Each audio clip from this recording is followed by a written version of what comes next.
एक साहूकार था जिसके 7 बेटे और 1 बेटी थे। सातों भाई और बहन एक साथ बैठकर भोजन करते थे। एक दिन कार्तिक की चौथ का व्रत आया तो भाई बोला, आओ बहन भोजन करें। बहन बोली कि आज करवा चौथ का व्रत है, चांद उगने पर ही खाऊंगी।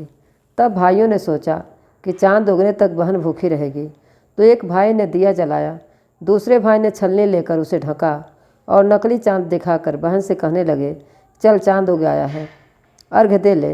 बहन अपनी भाभियों से कहने लगी कि चलो अर्घ्य दे। तो भाभियाँ बोली, तुम्हारा चांद उगा होगा, हमारा चांद तो रात को उगेगा।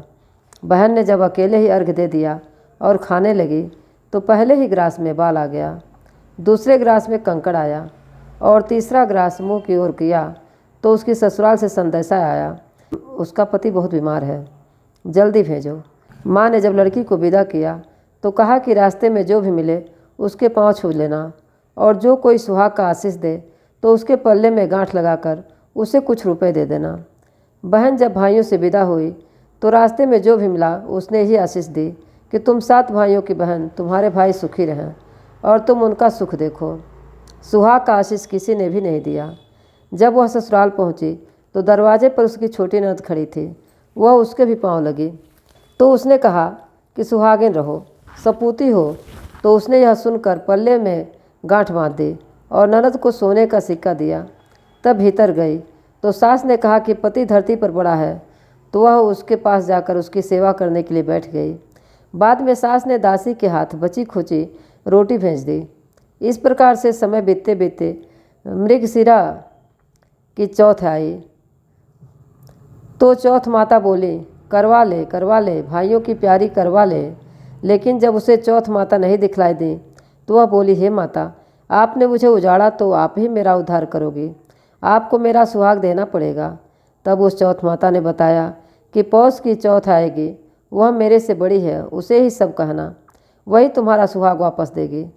पौष की चौथ आकर चली गई, माघ की चली गई, फाल्गुन की चली गई, चैत्र बैसाख जेठ आषाढ़ और सावन भादों की सभी चौथ आई और यही कहकर चली गई कि आगे वाली को कहना।